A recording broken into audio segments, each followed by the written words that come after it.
Hi, everyone, and welcome to the Missing Link for SLPs podcast. I'm Maddie, your host, speaker, and very passionate speech-language pathology advocate. You are listening to the Speechless SLP series with Vanessa Abraham, and you get a unique perspective in each one of these episodes on her journey being the speechless SLP in the ICU bed, unable to talk. So welcome to this series of the Missing Link for SLPs podcast. Glad you are here. Sit back, take a listen. Welcome to this episode of the Missing Link for SLPs podcast. This is another in our series of the Speechless SLP with Vanessa Abraham. And we have a special guest with her tonight. We have Laura Davis, who was one of her ICU nurses.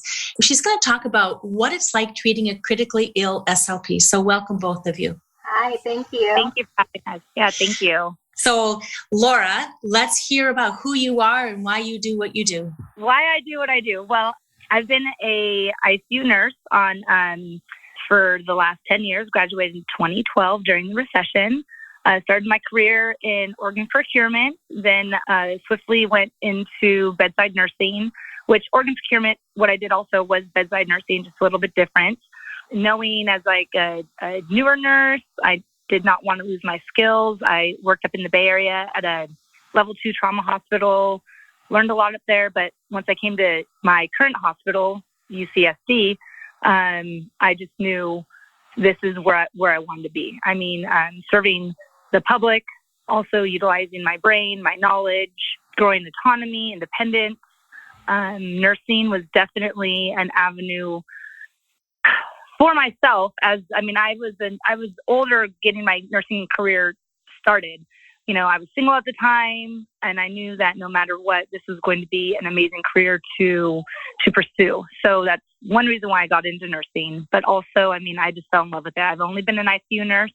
I do know how to do all the other different roles in nursing, lower acuity type nursing.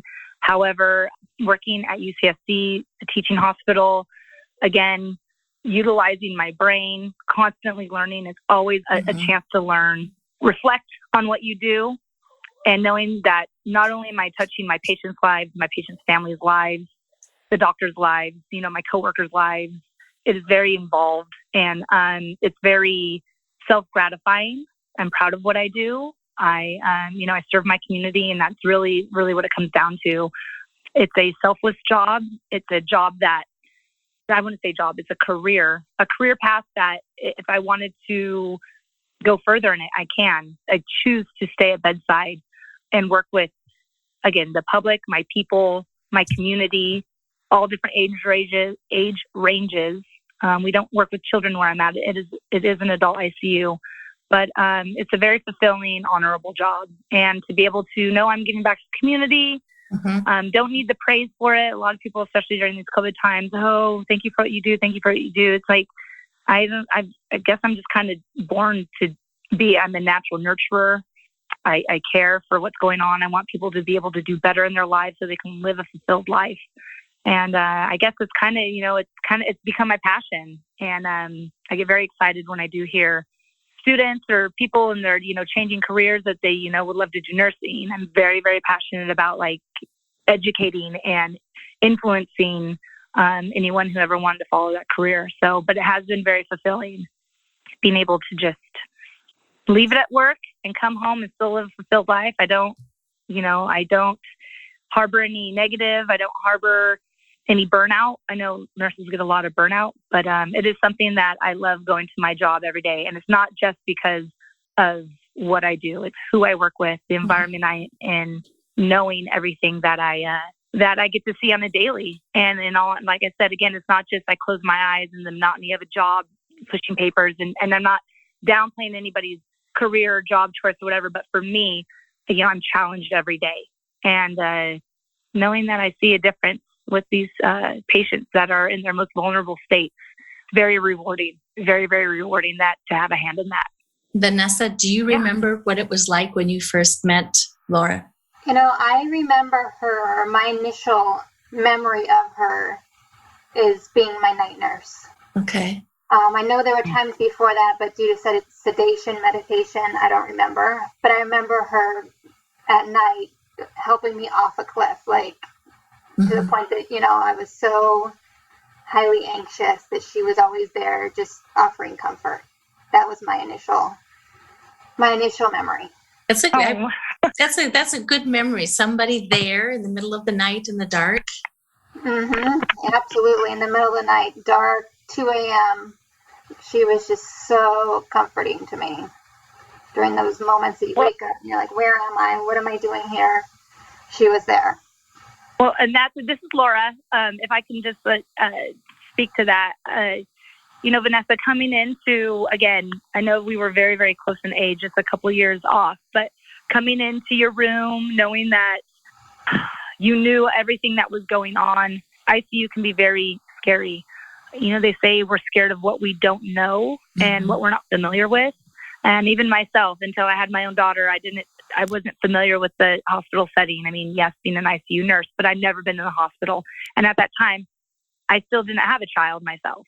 So I had never been admitted to the hospital as sick as, Vanessa was.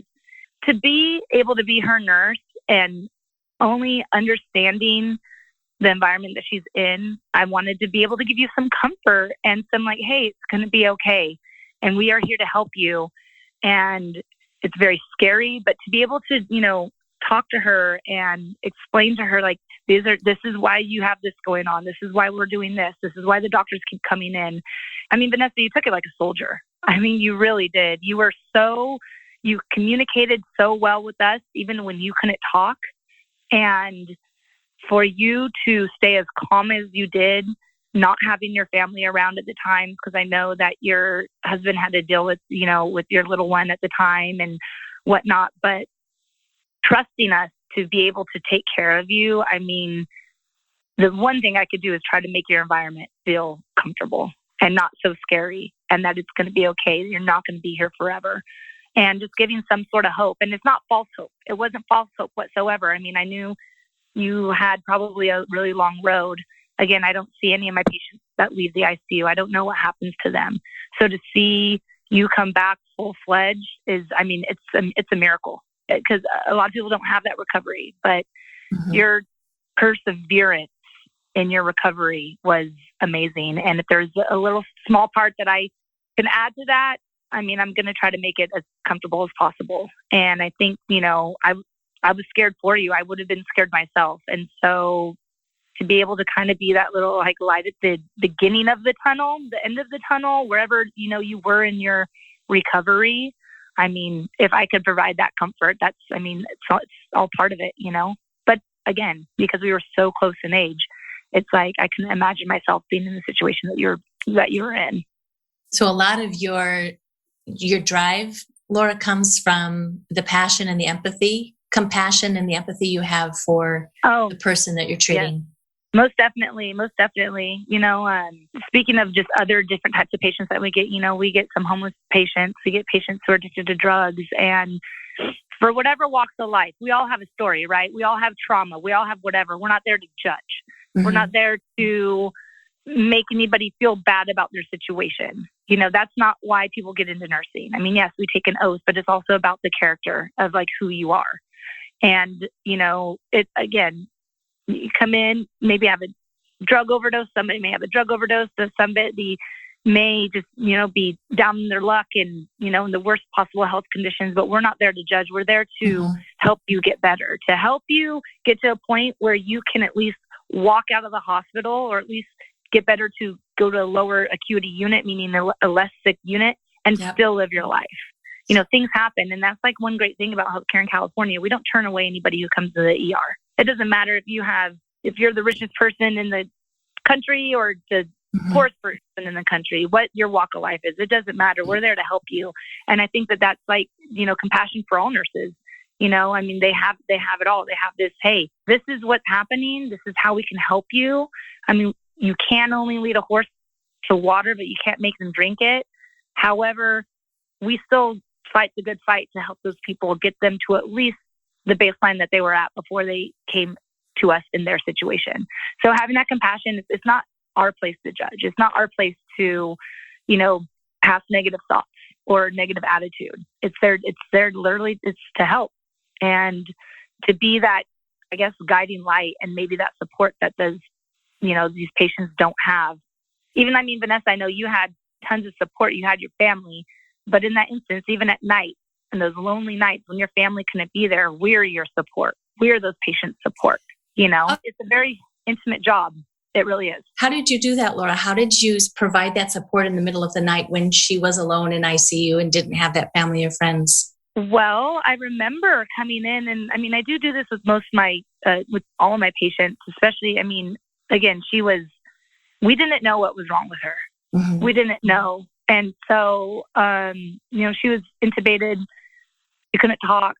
She started having the use of one of her left hands to be able to write a little bit. But I come in there and she was awake. She wasn't on any sedation the night that I had her. So she was awake, with this ventilator in her mouth, which is a very uncomfortable thing. And she was so calm to be able to control her breathing, her mental state, and just coming in very calmly. We tried to keep the room very calm for her. Mm-hmm. Putting signs out the door, saying, please be quiet, patient resting, but going in and introducing myself, letting her know that I'm here, that I understand the situation she's in. If she needs anything, please don't feel scared that you're bothering me. I just tried to reassure her that I was there for her, in any way or manner that she needed. I remember, I think I was starting to give her a foot massage at one point to kind of relax her a little bit. And there was one other nurse who started putting lavender oil in the lotion because all of her lotions Vanessa's are thumbs up. Yeah, she was. And she was pointing to over the counter. I'm like, oh, the lavender lotion. I must nice. have known. And so and making sure she had her little stuffy teddy bear there. Wow. Just anything.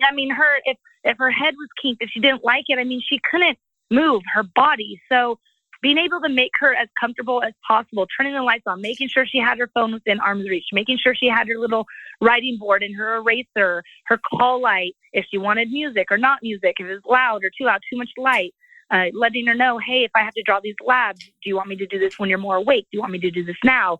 Really just giving her the power and she was my only patient that night. The perspective. Yeah, the choices.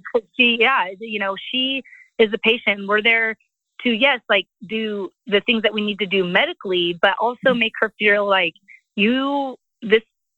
because she was awake. And again, in her state, a lot of patients are not awake. They don't really know what's going on, just because of medically induced comas, but she wasn't in a medically induced coma. She was fully awake. And I think that she actually wanted to be that way. So she understood what was going on. And it is a little bit harder to recover when you are sedated in that sense, and waking up out of sedation. It's just a lot harder on your body to wake up. And I think that she was a trooper, and to be able to keep her in that calm, relaxed state naturally, I tried the best I could do, giving her little sleep covers for her eyes and things like that. And it's part of it, How did you overcome some of the communication challenges you had with her being nonverbal? So again, we work with this all the time. Let's see. And when I worked with her, she was using her hands. But if I didn't, she was using one of her hands she could write with. I think she even started writing with her left hand because she couldn't write with her right hand, if I remember, or regardless. So since she was awake, a lot of times if patients don't have use of the dexterity of being able to hold a pen, we get really good at following, mouthing of words, nodding the head, blinking of eyes. I didn't start this with her, but I can only imagine they started this with her before she got the use of her hand again. But, we do ABC boards. We do picture boards. We'll even start narrowing it down to, does it, pointing to the body parts? Does it have to do with your foot? Does it have to do with your back? Does it have to do with this arm? It's this. And then we start guessing. And being in that environment for so long, you can kind of start narrowing it down, blink twice for yes, once for no. But again, she was able to write, which was nice. But when working with other patients, they don't have that ability sometimes, or they're, the medic, they may be awake, but they're kind of a lucid state. So, just seeing them being able to write like a J, just like the downwards with a hook, or like a T, and then they write a W, and you really just it's kind of like a game of charades, What would you do to improve the augmentative communication or communication in the medical ICU setting or just the medical setting? Communication. I mean, we do have, again, like these letter boards. A lot of patients, we do use, for the patients that can speak and things like that, we do use these second language devices. They're called the Marty device, which is a video device. And it has, over like 200 languages.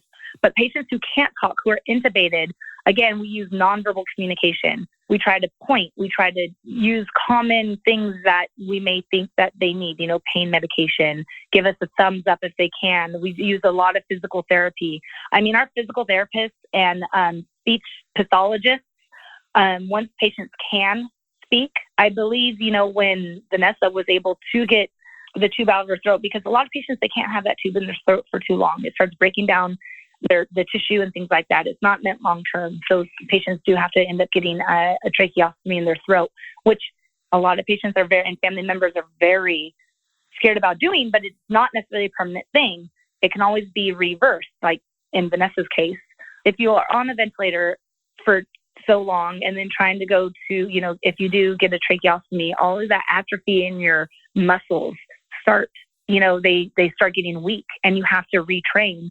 And I mean, our speech pathologists, our physical therapy, I mean, they work diligently to rehabilitate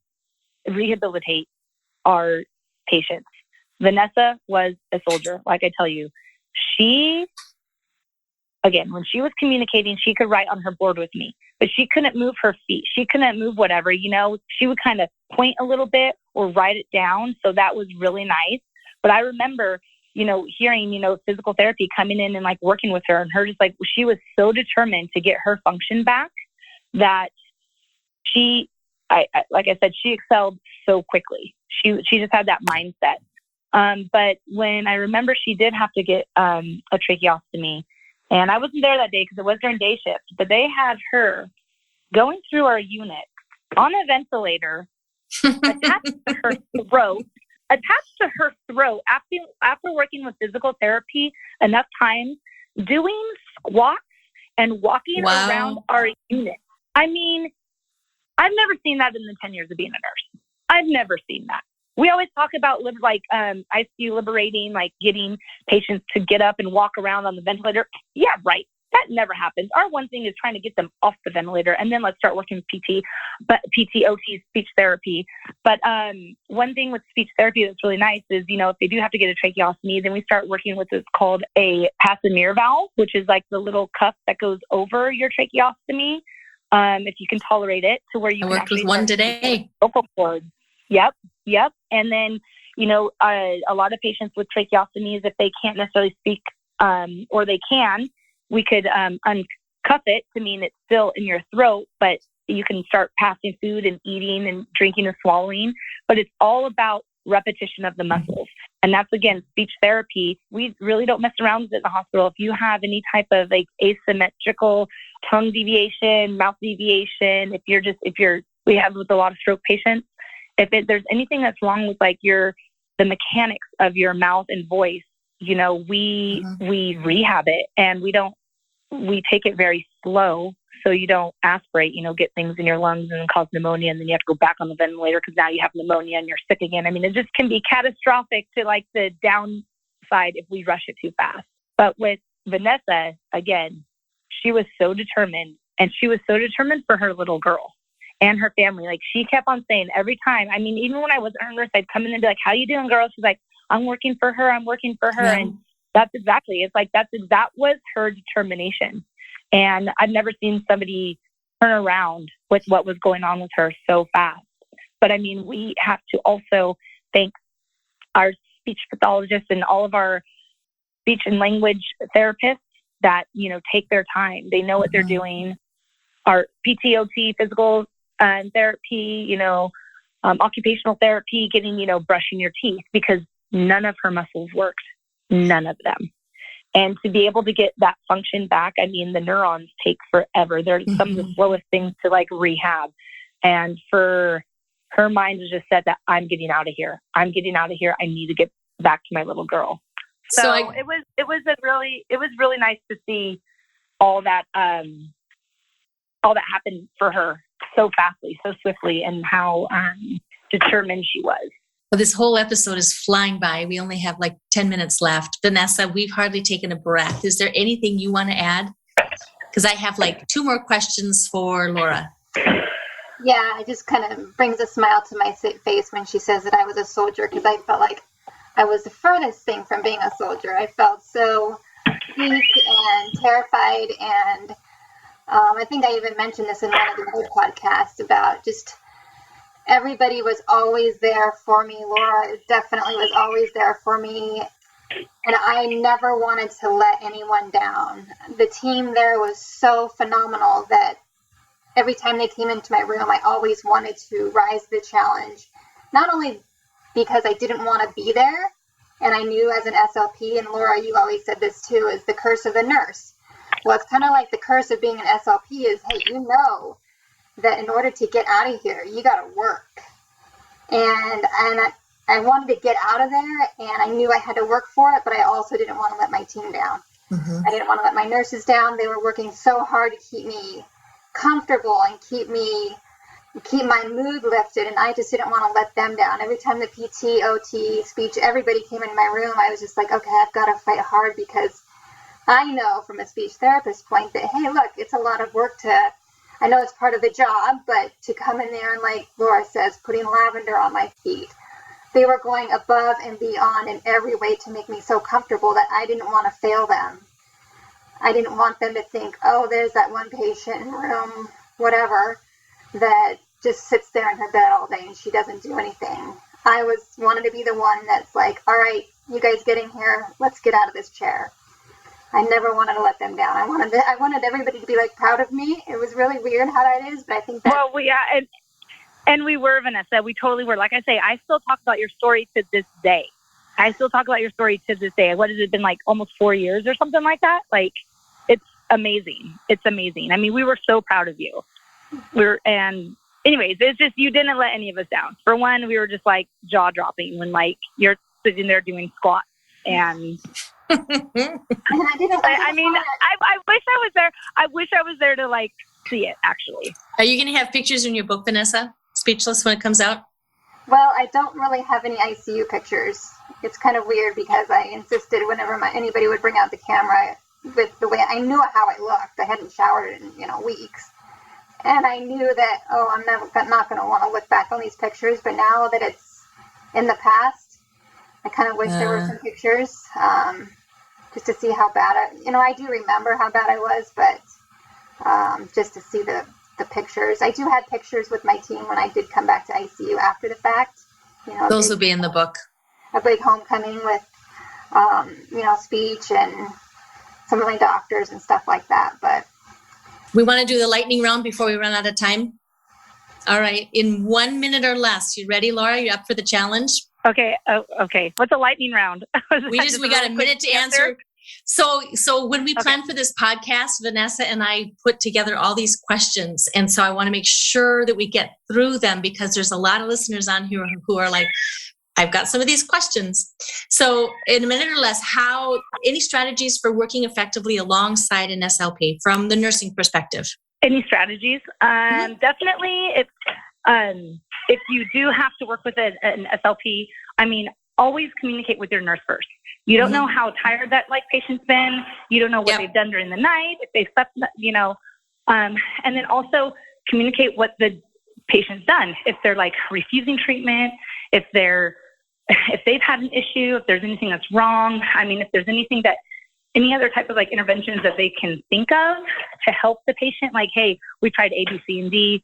We can't, we don't know where else to go, but definitely collaborate with the team, collaborate with your nurses, collaborate with your doctors, put in notes. There's always a good note that we can go back to. Cause I mean, it may be a week and a half before, someone else comes around, and also have the SLPs on every single day. It's a bummer when they're only there Monday through Friday, because then, the work that a patient's done, they can lose it within 2 days, especially if they've they've come so far. It's one step forward, 2 steps back. So that's definitely another thing. It's it's something that needs to be in the hospital, that needs to be addressed every day. if somebody's not passing their swallow eval or they're having some sort of like verbal issues, whatever, I mean, it needs to be addressed right away, not till Monday, not till whatever, and then definitely collab with everybody, all of the team members, because there may be something else going on that we don't know. And, they're one part of it, but they're also a huge part of it. That's what I would think or suggest.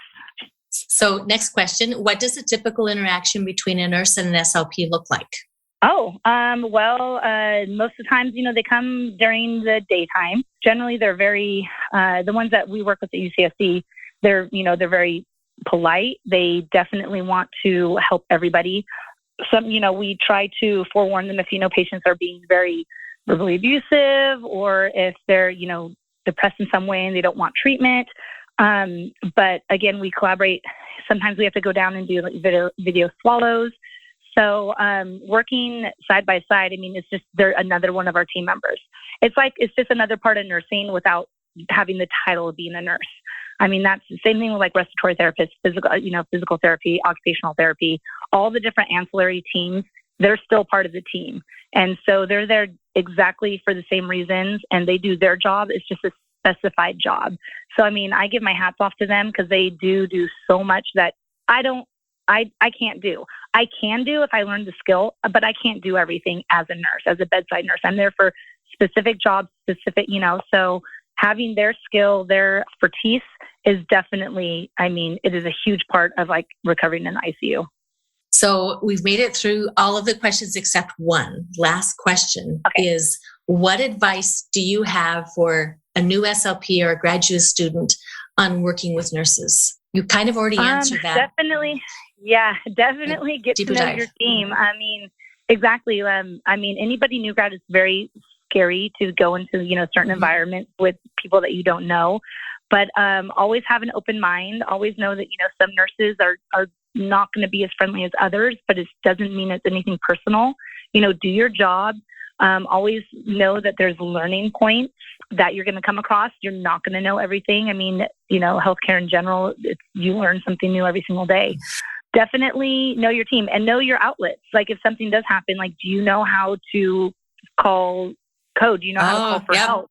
Know your resources, because when you're working with someone's airway, they can have a mucus plug and you're the only one in there and you don't know who to call. So that's like what I always tell any new grads or anybody who's new to like ICU, always have a plan B of what you would do in an emergency, who to call, who to look for. And if you don't, you yell out to the rooms, because yes, these are my 2 patients in the ICU, but not really. Every single patient on my ICU is my patient. They're not, we're all there to help. And make sure that you have, your resources. Your resources are very important, but what to do in an emergency is very important, because again, working with that, those airways, it's not just, speech and language. It's the whole, the trachea, the esophagus, everything that anything can happen at any time.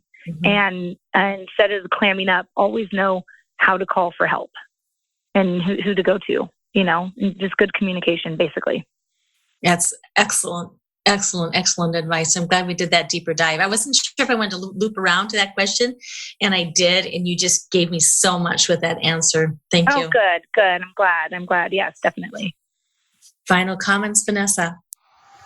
No, I love hearing her speak. I think everything she says about the relationship between SLPs and nurses, now that I've lived the other side of it, it was fascinating for me in a terrible situation to see the interaction. And hearing Laura's comments and thoughts on how the 2 disciplines work together, I was fortunately unfortunate to be able to see that relationship unfold, and it was really fascinating for me to see that relationship and see them collaborating with each other. And I thought it was just really remarkable what they did as a team for me. So from your perspective, what advice would you give to SLPs working with nurses? Oh, everything Laura just said. Keep that communication going. The nurses have so much valuable input because the nurses are there 12 hours a day with the patient. They're there. The nurses are primarily the ones talking to the families. They're doing a lot of communication with the families, so they know the family dynamic. They know what the patient's goals are. Obviously, speech can figure that out as well, but the nurses are there so often. They get to, Laura and I, we were, more on a personal level. She knew that I wanted the lavender lotion. Well, speech didn't want that. Not that they didn't want that, but they didn't know that. And it's nothing against them, but just Laura was there with me all night long. And when you're with somebody all night long, you get to really intimately know them. Right. So my advice would just be keep that communication, keep those nurses on your side because they are amazing people. Yeah. In my training, when we go up on a medical floor, the first place we go after the chart review is to talk to the nurse. We do the chart review to figure out what we can gather from the chart, how they're doing, everything else. And then we go and we check in with the nurse. We don't need to have the nurse tell us things that we can find in the chart, go look what we need to, but that nurse just puts the finishing touches on everything. Here's how your patient's doing, or here's how our patient's doing. Here's what they have lined up for tests this morning, their MPO till here or there. But that communication is just so important as part of the team.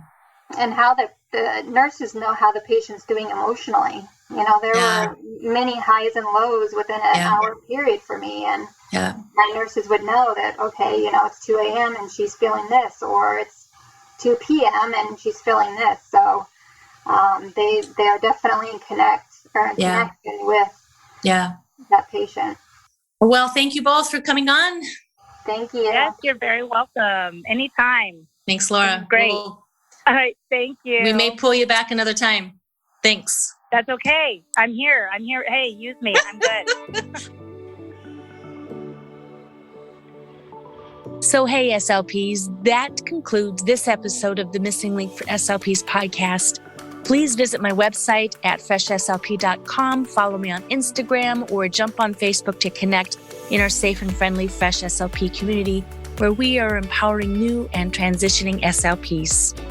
If you found value in this episode or in any way had an aha moment, or I gave you a fresh perspective, please show me some SLP love and support me on iTunes or the Apple Podcast app, or subscribe to me on YouTube.